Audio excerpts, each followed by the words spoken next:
If you asked me back in 1977 when I was 7 years old what I wanted to be when I grew up, the answer would be I want to fly spaceships. And the reason I would have said that is because of this program, Space 1999, which had such a huge influence on me for several years at the back end of the 70s and even into the early 80s. And to be honest, I had the I can't remember if it was Corgi or Dinky. I'm fairly sure it was Dinky. I had a Dinky Eagle, which was metallic green. My brother had one that was metallic blue, and I sort of coveted that one because that blue looked cooler. I had a metallic green one because I had the one that had all the nuclear waste bins on.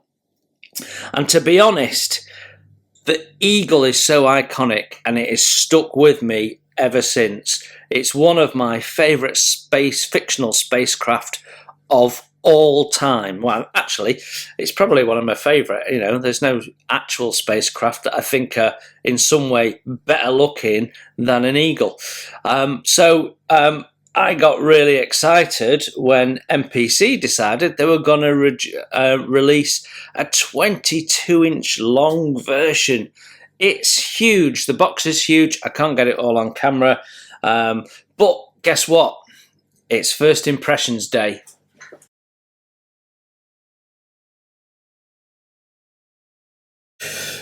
Right then, first impressions of the MPC all new mould kit, nearly 22-inch long, celebrating 40 years of Space 1999. It's funny that they say celebrating 40 years because it actually only had 2 seasons. First season was fantastic. The second season, it was watchable because it was a bit more action-packed, but wasn't as good as the first season, and I think most people agree. But the one constant, despite all the changes between the two, I mean, almost completely different programs, was the Eagle, and it's just an amazing idea, concept, and I'm looking forward to building this at some point. So this is a skill level 2, whatever that means. Eagle transporter, plastic model kit, glue required, it tells us on the front. We've got some nice artwork of 2 Eagles actually. That's the more standard Eagle. This is the Rescue Eagle, and then we can see Moonbase Alpha there. And on the side of the box we have specifications, which is really cool. Tells us that we can have 2 to 10 people, depending on pod configuration, and all sorts of made-up stuff, basically. And then we've got an image of the Eagle in its classic form. Yeah, and then on the back of the box, we've got some shots of the actual thing. Now, I don't know whether this is the TV series model or this model that's pictured in there. If it's this model, they've done a really good job of setting the scene. But yeah, I think it could be, because that looks like moss, and yeah, it could well be. Tells us that we can get an upgrade set. The upgrade set is almost as expensive as the kit again, because you get turned metal. I'm not buying into that. I can't justify it. The sides of the box emulate the top, pretty much. I should say the ends of the box, and then we've got a little bit of history with the original creator of the Eagle model, and he leaves his comments on it, and then a couple of shots from the program. So that's the box. Let's get to the instructions. Quite unusually, the paint instructions are on the inner base of the box. So this is the bottom of our box, and on the side they're printed on it, and that's where we've got our paint instructions. So yeah, a little of an odd approach, but every edge of the box has got more paint instructions and decal instructions, which is well, It's not very user-friendly, if I'm honest. So our instruction manual is a gatefold, don't know what size that is, quite bespoke sheet, black and white, and I'm not a fan of gatefold for all sorts of reasons, but I think this is how MPC usually do it. My only real experience of MPC is through vehicle kits, to be honest, and I don't do many of those, haven't done many of those. So I seem to think I did the ZZ Top Eliminator, and that was an MPC kit, but I might be wrong. So right, on the front we've got our little key. It says key to symbols. So yeah, these are the symbols we're going to get in the instructions. It says parts are numbered in the approximate order of assembly, which is interesting. Locate the part you need by using the prefix letter to find the corresponding letter in the corner of each sprue frame, and then it gives you an example. So yeah, just if it's your first kit, then that's perfectly handy. And then we get this thing that folds out, and we've got Alpha Base, the Eagle has landed, so a bit about the TV show, and then a bit about design and construction, cinematography, and then there's a little bit about your kit.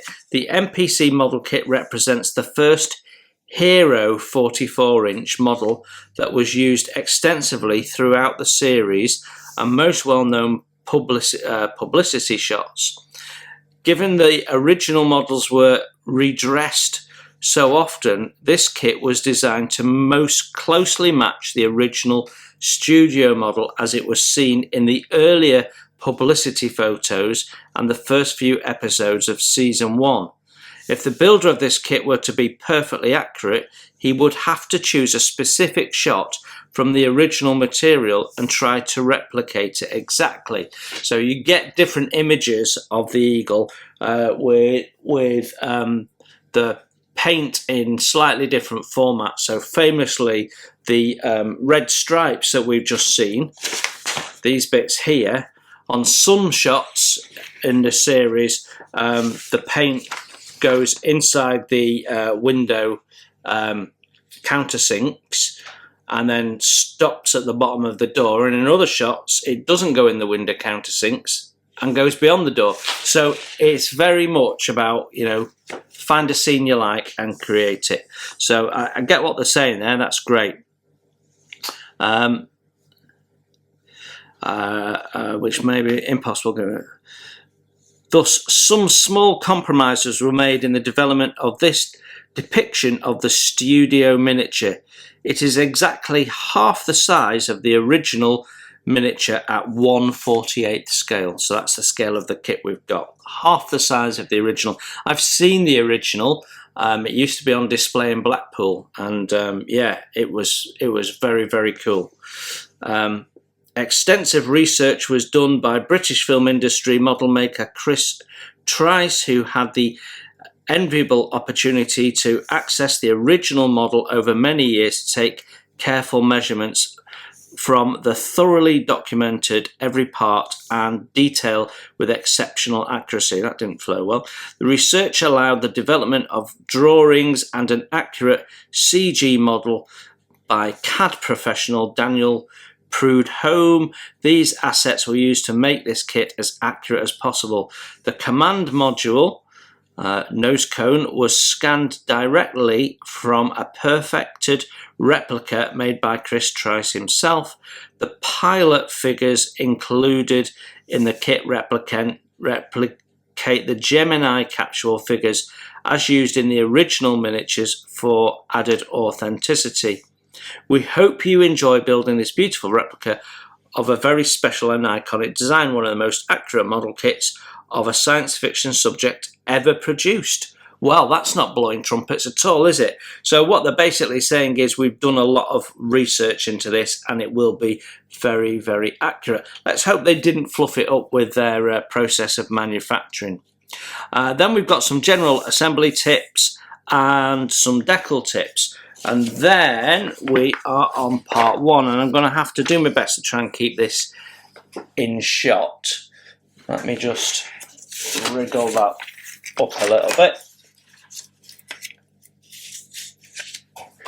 Right, there we go. So step one, and we're putting the glazing onto the inside of the nose cone. Step two, we bring the two nose cones together, and then in step three, we're adding the figures, which get mounted onto these stands. There's no seats or anything, because that's all you're going to look through, that little triangular window. So you're hardly going to see it. So you can paint this up, and unless you put a light in there, you're probably not going to see anything.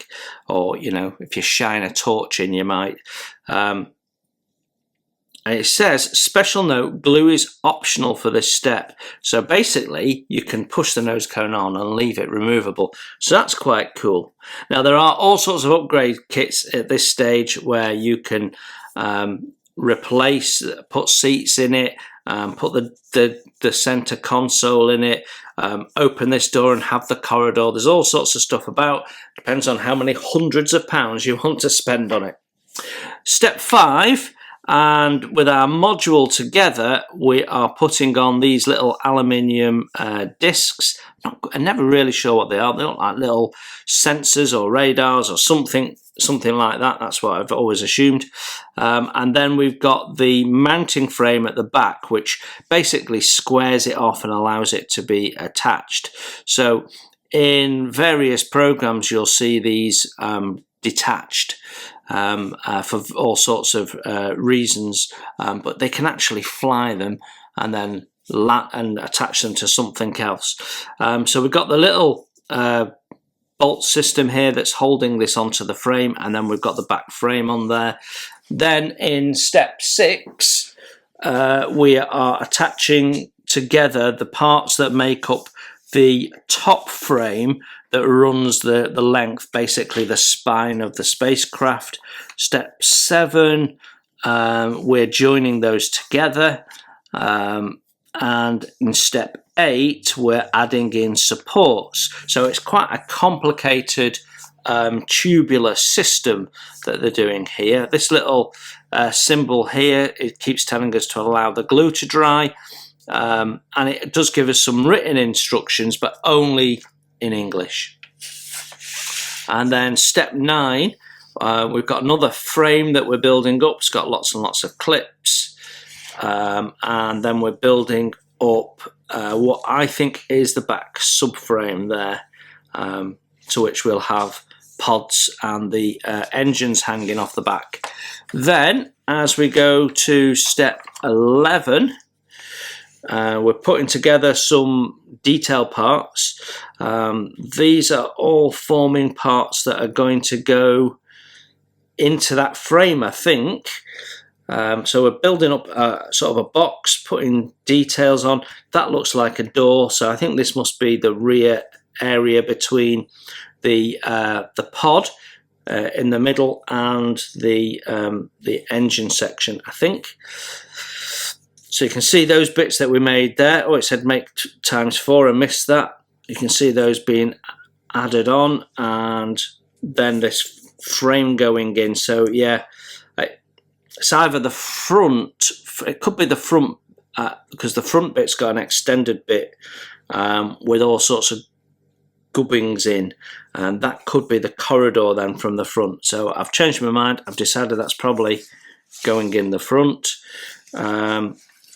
Step 16, and we're building up the 4 landing gear pods. So it looks like that's the support that's going to stick into the actual model and hold it all into place. Fairly simple construction. Got our little booster jets and things going on. They call them shoulder pods. And then we've got shoulder pods, right, orientate like this. So that's our kit, our part numbers, and where they go. So rear starboard, rear port, and so on. Okay. And then finally, step 17, finally for this side, step 17 and step 18 builds up the landing feet, which look fairly complex, but the really nice touch here is we have a real spring. So we're going to have a real spring loaded. Yeah. Now, some people complain that this is a bit long. Well, all you need to do is shorten it and take a bit off the spring, or you could put some weight in the pod to weight it down a little bit.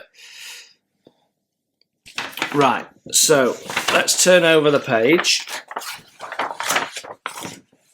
And that gets us back to step 19. So step 19, and we're building the engine sort of bottles, for want of a better term. So we've got round ones, and we've got these sort of larger bottle ones. Then we're building up some subframe and more frame. Putting those frames together, you can see the mounting points for the engine bells. Putting that subframe together, so quite a complex set of frames and pipe work. Then we're putting I've always called them engines. I guess they're not engines, but I've always called them engines, so that's what I'm going to call them. We're putting those in, and then we've got the bottles that go around them going in, and more pipe work. Again, it looks busy, but when you're doing it, it'll sort of all make sense, I guess. So that's step 26. And then step 27, we're building, we're starting on the pod then, so we must have finished the engine for now. Although I didn't see us put the bells on, we must do that later. So we've got the base floor for the pod. So this is the transporter version. You've got the top window section going in, so we've got glazing going in. And that's interesting because that's clear glazing, but actually on the actual thing it was always blacked out, you couldn't see in, so you probably want to paint them black or something. And then we're putting the sides and the ends together. There is no interior detail. You can buy resin upgrade sets and put interior detail in, but you can only see through those windows and through that door if you decide to hack it open. Unfortunately, they're not giving you an option for an open door, as you need that to open, and famously you get steps that magically appear from nowhere, and you need to have that sort of arrangement put into place. Even then, you're not going to see much in. You can buy the little storage, octagonal storage boxes, and I did for a moment think about putting some in the back end there and then leaving those clear so you could see them in, but I don't think you would actually. Right, so that then gets us to step 30. So step 30, and we're putting the roof on, and that's that pretty much done. Then we've got a subframe going on underneath, and we've got all sorts of bits and pieces. Is that actually a mechanical fastener that we're using there? Don't know. All sorts of bits and pieces going in there. Then in step 32, we're attaching the modular frames fore and aft with the spine, and then they are getting screwed into place. Right, okay, cool. Step 34, and we're adding the shoulder pods and the engine bell, engine section and the nose cone. And then in step 36, we're building up the multi-directional jets which stick into the front of those pods there. And we're building up some tube of some type, I'm not sure what that is. Right, then we're building up the bells. So we've got these are the larger ones that go underneath, so for lift off and landing, and then we've got the larger engine bells, which are, and they're all two-piece. Then step 38 shows us fitting all of those. Oh, and then that's where that rod goes in. Right, okay, I've never noticed the rod before. Then we've got these these pieces that go into the bell, so they're like looks like you've got 4 jets coming within each bell. And we've got landing feet going on, including landing feet for the actual module itself. And then step 40, your assembled model should look like this. Refer to your box tray for paint and decal placement. Yeah, so yeah, that's it done. 40 steps. So actually, not overly complicated. Let's have a look at the decals. Okay, so these are the decals, and my first really noticeable point here is they are massively thick. They're like stickers. They're that thick. Yeah, don't like them. They're made in China, so don't know who by. And what I can see is we've got decal film, and then the printing is slightly offset to the decal film, slightly offset to the left, and slightly offset upwards. So where we've got these circles, for example, you've got print that's very close to the decal film edge in one area and a load of decal film in another area. So something to be mindful of when placing these. We've got some interior ones, a good number of exterior ones. We've got decals for areas that, quite frankly, you should be able to mask off and paint.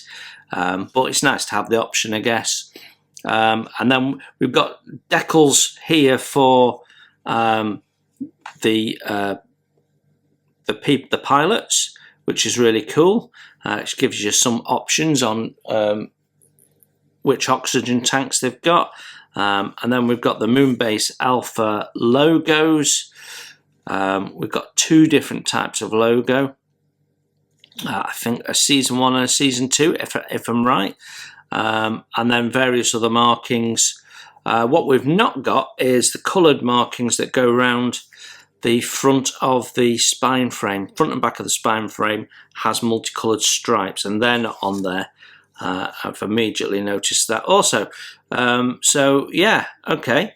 Quite a lot of decals though, and the colours are vibrant, but they're very chunky and a little bit offset. Not that anything looks out of register, I've got to say.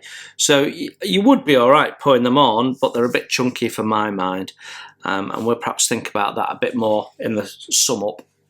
Plastic parts now, and you might recognise some of these bits, not from being on an Eagle, but from being on a Panther or Tiger tank. I think pretty sure they're a Panther engine deck.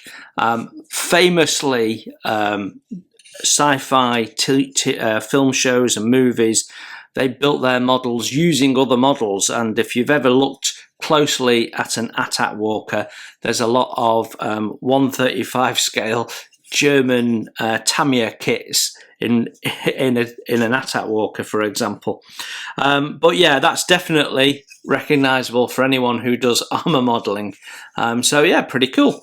And I'm sure if you know what you're looking at, you can identify grills from all sorts of different vehicles. I mean, that's clearly been hacked off something or other. No prize if you can guess what it is, but I can't recognise it. But that definitely looks like a turret edge, doesn't it? So yeah, cool. So yeah, okay. And then we've got we've got bits and details moulded on it, and you can see how they built it. It's just a slab of plastic card, and they've stuck things on to give it some interest, and it's all meaningless. It doesn't mean anything particularly. It's just a way of making it look busy. This, however, is definitely unusual and unique to the Eagle. We've got sprue gates which are on the side, unfortunately, rather than on the top, but this kit is getting on a little bit now. But I mean, look at the size of it. It's a good size, isn't it? Can't say it's not a good size. That's going to look really cool. The moulding is crisp enough. No real issues. It's a little bit raggedy around the edges, but yeah, no real issues with that. And it's good, sturdy, thick plastic. And if you're no real modeler, you could actually build it from this plastic and then stick the decals on, and you'd have something that wasn't too far off the original look. So that's quite a nice touch as well, isn't it? Our next sprue has some of the frame parts, and look at that discoloration there. So that's oil or something from the ejector pins. So that's why we wash our parts. Quite a lot of ejector pin marks on the inside of that, but this frame will be that way, so even though you can look down on it, I'm not sure how visible they'll be. We'll have to take a view when we're building it. But there's no sink and there is no flash, so that's all good. My next sprue has parts that are for the pod. So we've got, and that gives you a real idea of the size. Look at the size of the door. Yeah, so we've got the door there, we've got the above windows, and this is going to be huge. And that's part of the mounting system from the floor to the door, so that bit will clip into that bit here and here. So it's all quite nicely done. Yeah, nothing wrong with that, so that's very nice. Then we've got another one exactly the same, and another one of our side frames exactly the same, and then another one of these exactly the same as what we've looked at. So a lot of repeats, but you know, that's all good.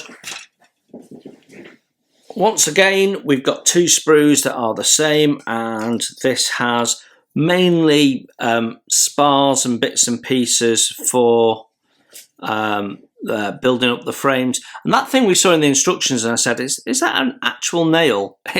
It's an actual nail that's not actually a nail. So, you know, that's just, wow, wild. And then we've got the pilot. Pilot is a bit clunky, particularly around the face and the helmet. I mean, difficult to do. Yeah, quite a bit of seam through him as well, and quite softly moulded. Figures are always a weak point, potentially. So, yeah, not the best figures I've seen by a long shot. But the rest of it, all the other bits, and that's the mounting point for the figure, it goes in the back there. But the rest of it, little gas bottles and bits and pieces, and all the pipework is okay. Bit of seam cleanup, and that's all you've got to do. So most of this is fairly good plug and play. There's a bit of flash around here on the inside there. We've got ejector pin, and then we've got some flash. So there is a bit of cleanup to be done, and there are ejector pins in places you don't want them, but I'm hoping they're all in non-visible parts, although I don't think that one is. Yeah, okay. The back of the nose cone is a separate part. There's no ejector pins or anything on the outer surface, so that's really nice. The inner surface is going to have something go in it, so it doesn't matter about that. So that's nice and crisply moulded, no issues with that. Then also separately we have the base frame for the pod. So with two mounting points, all the ejector pins are on the inside face, so they won't be seen. We just have to remove that tab there with the part number on, and then a little bit of cleanup on the edges, seams mainly. There's no sink or anything because it's quite a chunky part, but yeah, that's all good. Then we've got the end frames for the pod and for the engine, and the engine mounting points, or the engine bell mounting points, and some other bits. And then we've got our blanking plate that goes in the back of our pod there like that, which has our iconic Eagle door, which has an ejector pin right on it. There's an ejector pin on the back, but it seems to be witnessed on the front as well. I can actually feel it with my fingernail, so it's actually raised plastic. But we've got all the detail there. We've got all this cushioning around the edges and bits and pieces, so you can have some fun painting that. There's sink in the edges here, but you ain't gonna see it. You can sort it if you want, but you ain't gonna see it. But yeah, picking out all those colours will be fun. If you're gonna leave the nose cone loose and take it off, you absolutely need to sort out the sink. But yeah, fairly cool. Yeah, again, no real issues with the plastic. It's all big and chunky. And then we've got what is the top and bottom of the pod, I think. So that frame will go on there like that somehow. And then you've got all the little thruster bells and things that go underneath. And then we've got something printed on here. What's it say? Copyright 2015, Round 2 LLC, made in China, all rights reserved, manufacturing location Dongguan, Guangdong Province, China. 15th of May 2023. Well, there you go. Again, we've got more residue from the ejector pin process. You can see the staining in places. But yeah, all looks good otherwise. Right, next set out we've got two of these, and we've got the shoulder pods, and just look at the size of them. They are huge. And then we've got a door, not sure where that's going to go, and then we've got an end section for the pod. So that's the outside bit. So if the pod is left on its own feet and abandoned, you have that door at the side there, which gives you access to other parts of the ship when installed in place. So yeah, that's all nice. No issues with the plastic again. Just some careful cleanup where you've got some quite heavy sprue gates. So that's that one. And then again, we've got two of these, and this is more shoulder pod, which has some sinking. We've got quite a chunky construction in the back, so we've got some sink to sort out there, but nice and easy to do, I think. And more framework. The final off-white coloured sprue, and we've got 4 of these.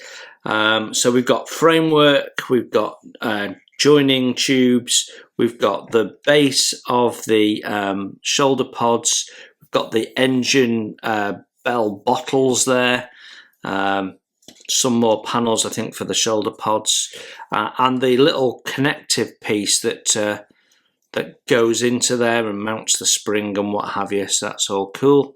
And then we've got the parts that make up this detailing that goes inside the framework at the forward end, and then these are the little round balls that you make. So yeah, very, very nice. Again, I don't see any particular issues with the parts. I thought we had issues there, but actually these are just those little connecting hinges. They're a bit, they're borderline flashy. They seem so heavy that it's becoming flash. And again, more issues with release agent, or, well, not release agent, lubrication for the ejector pins. You can see it in various places. So yeah, all these parts will need a good wash, but they're all good and sturdy, and despite the fact they're chunky, we haven't really got much in the way of issues other than cleaning up the seam. Then in a change of colour, we've got 4 sprues of this lot. So we've got 4 times this, and it's mainly dealing with the metal thing. So again, if you wanted to build it without painting it, maybe you're a kid or something like that, you could do that and it would look okay. So we've got here, we've got the pads that build up the landing feet, and they look just as I remember them. So really cool, and the mechanisms that build onto them, they all look great as well. And that's the mounting point that the spring goes on. These are the feet for underneath the pod, and they're sort of in a weighted position, I would argue. but you only get that one option. But yeah, they're on there nonetheless. So we've got the little sensor array there, which is nicely done, and the little small positioning bells, and then we've got the larger bells here. And yeah, they're quite crisp, they're nicely done, I don't have an issue with those. The moulding is nice and crisp, so they should go together nice and tightly. Yeah, there's a little bit, when you look on the inside of these landing bells, there's a little bit of sink in there. Some modelers may want to sort that out. We'll have to see, but these are going underneath and they'll be like that, and you'll only see them side on, so I guess most people won't bother. But yeah, very nice. So that is all the plastic except for the clear parts, so let's look at those. So we get this little bag system which has got our 2 little fasteners in it and our 4 springs that have all got a little bit tangled up in one blister. And then the clear parts are in 2 separate blisters. We've got 2 lots of clear parts that are the same. And I have to say, the main windows here are very clear and there is no distortion, so they are very, very good. No issues with those. They go in from the back, but like I say, I think you can't see in them. They're just shiny black in the program. So yeah, you'll still need to mask them though. I would recommend painting them from the back and then mask them at the front. And then we've got our windows for the nose capsule. They're actually really quite thick. But again, I've got no distortion, I've got no spidering. We've only got plastic flow from one area, so they're nice and good. The ejector pins are on the inside bit where you're not going to see. So yeah, again, they will need installing and then masking, but they're really nice, they're crystal clear. The only downside has been on these ones, they've got folded back in the bag. So I'm just going to push them back. There we go, and hopefully that'll be okay. So that's the plastic parts done. I'm not doing close-ups on this because the parts are so big that I think you've got a good impression of them as we've talked through them. So that leads me to talk about the kit. Let's just quickly round up. Before we look at some aftermarket, let's just talk about the kit we reviewed. So there we have it. What are my first impressions? If, like me, you've previously built the 172 Airfix Eagle, maybe the Hawk as well, then you're going to be over the moon with this kit because it is a massive upgrade. And it's so nice to know that this has been so meticulously researched and you've got dimensional and textural accuracy. So let's think about it from an instructions point of view. They are clear, easy to follow. For me, because I speak English, the addition of some text is welcome. However, they're not accessible to everybody, or at least not easily. I've got to say, I think the pictorial images on their own are enough.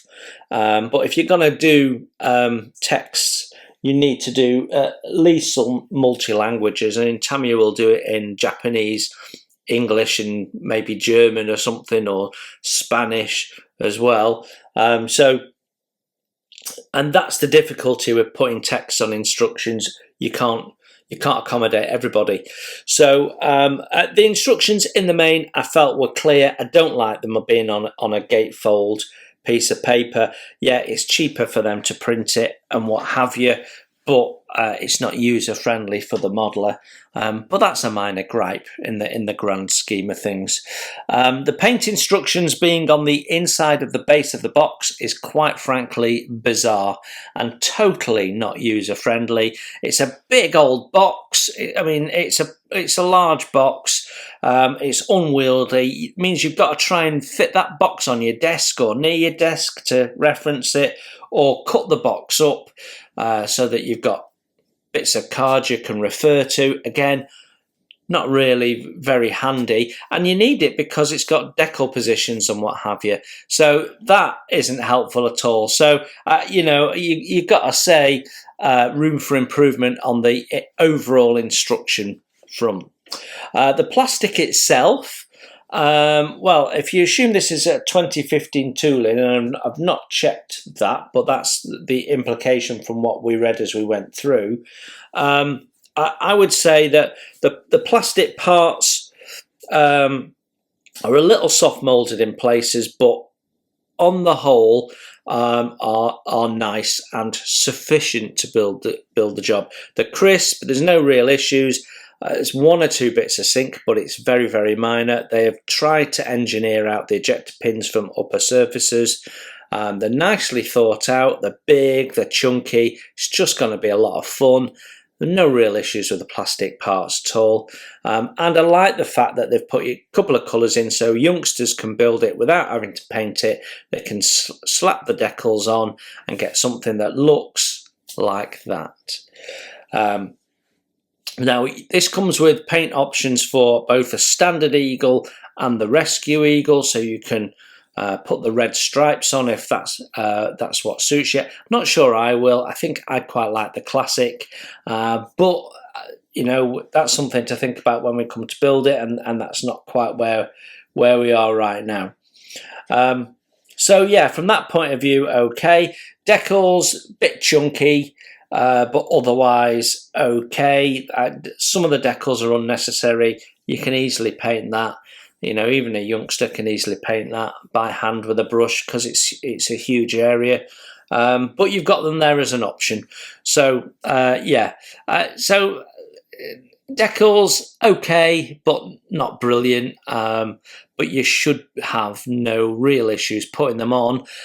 My concern is what they're going to look like after they're on. So yeah, so all in all, what I'd say is subject matter clearly awesome.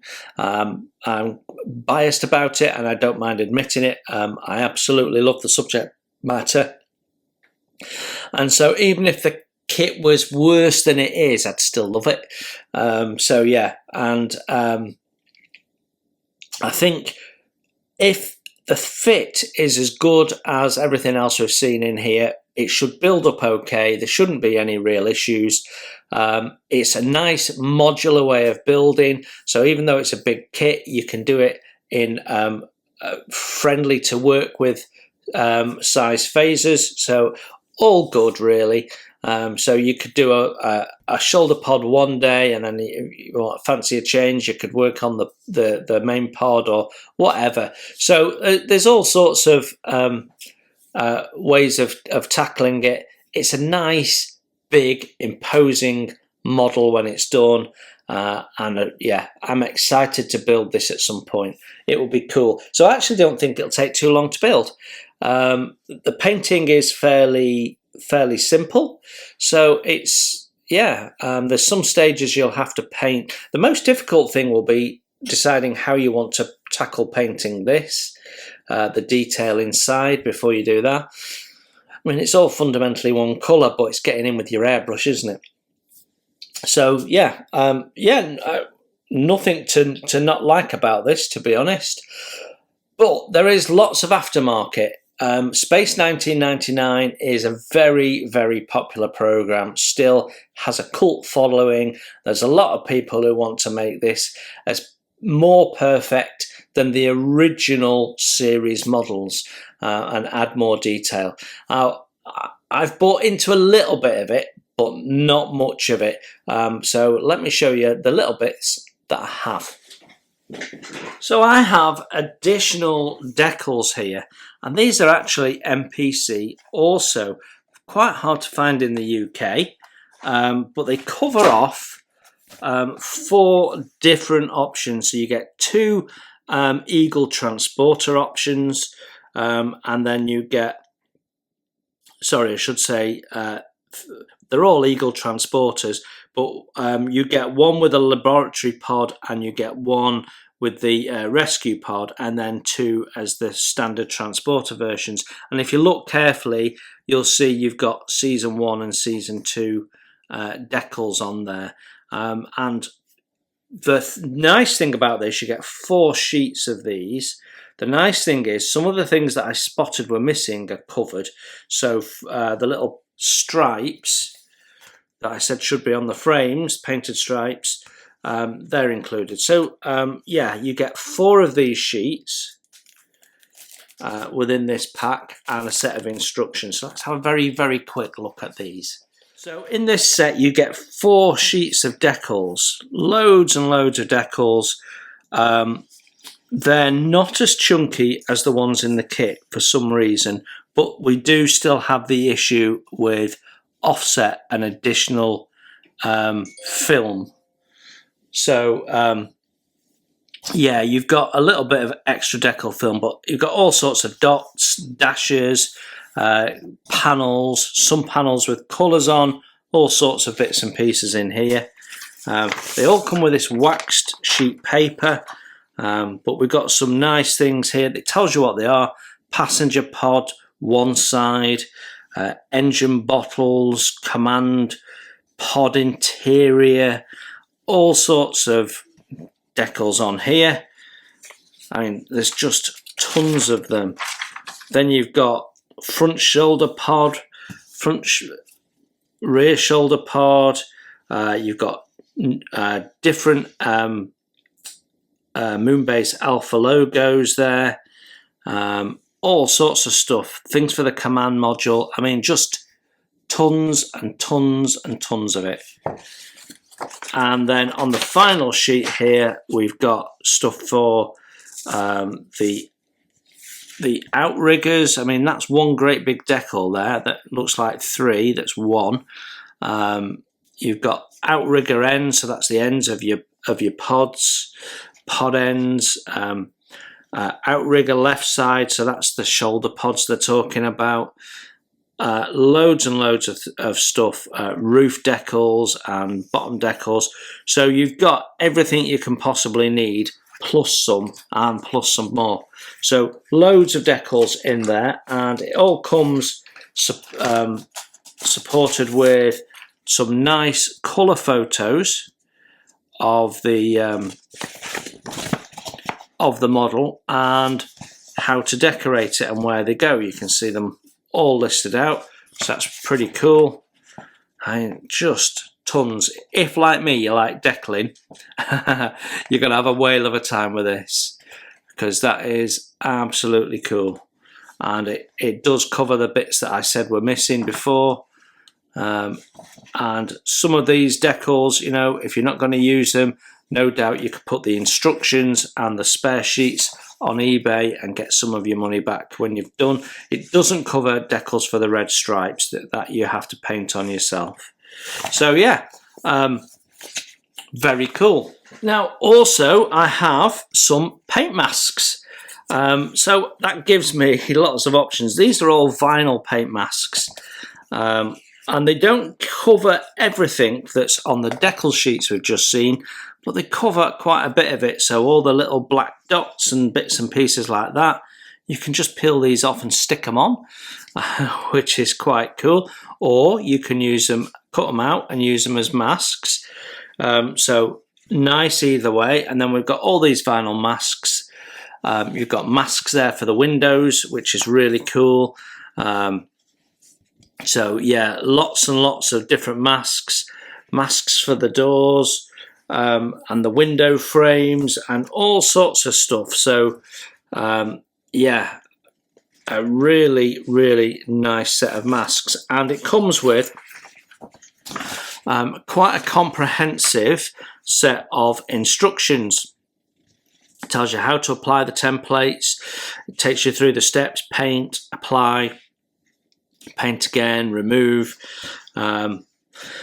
Loads of written instructions, loads of pictorial instructions, shows you places where to put the masks so that you can spray on all of those little grey effects. So if you don't want to use all those decals that you've got paint masks. So these were gifted to me, as the kit was, in fairness, and it gives me a mix because I can decide what I want to paint with paint masks and get a nice finish, and what I think is going to be too challenging to do with the mask or to paint on and just do with the decal. So it gives me lots of options for everything. Yeah, so you can see there we should be able to do some really nice paint finishes using these masks. So very, very, very cool. Covers everything you need, plus some bits and pieces if you want to do your own version of it. So really nice. That's Aztec Dummy Productions. Really nice set of paint masks, and they're more easy to get hold of actually than the decals, I think. And then finally, I have some 3D printed resin figures. So you get 3 figures in this set. There's more figures available. These you can get crew and all sorts. But what you get is this is from Cosmic Scale Models. Picked this up at Telford actually. You get a little paint instruction for your figure, and you get a little set of decals, if I can get them out of the box. There we go. You get some decals, which it's one complete sheet of decal film, so you have to cut them out, but they look better than the ones in the kit for the oxygen tanks and what have you. And you've got decals for their arms and bits and pieces, so that's very nice. And you get some really nice crisply done figures. I mean, look at that helmet, that's just beautiful. So we've got one stood up figure who will look really nice stood outside and give you a perspective of size, and then we've got 2 figures who are in seated positions for inside your nose cone. They don't have the helmets on, so that makes them a little bit more realistic. They generally didn't have the helmets on when piloting this, and yeah, they don't have the tanks on or anything like that are on the ones in the kit. So that's the more usual flying position, although sometimes they had all that gubbins on. So yeah, these are very nice, and nice little addition, not very expensive, and I think will look great on the finished model. So there you have it. That is our little jaunt into Space 1999 and the MPC kit, which is absolutely packed. So much so I've struggled to get all the parts back in the box. But now, if you're ever interested in getting an Eagle, and why wouldn't you be, you now know what you get in the box, and you now know why you need to be saving up to get one, because that's just an awesome kit, and I can't wait to build it. Thanks for looking in. You enjoy your modelling, and I'll see you very soon. Bye for now. Hi, and thanks for watching. You can support the channel by hitting the like button, and if you haven't subscribed, please consider the subscribe button and the notifications bell so you don't miss any content that I put out. Model Kit Stuff is a self-funded channel, and I don't do membership or Patreon or buy me a coffee. So if you'd like to further donate to the channel and ensure the cameras keep rolling and the content keeps coming, then you can consider making a donation through my PayPal. You will find a link to that in the text below. You enjoy your modelling, and I'll see you soon.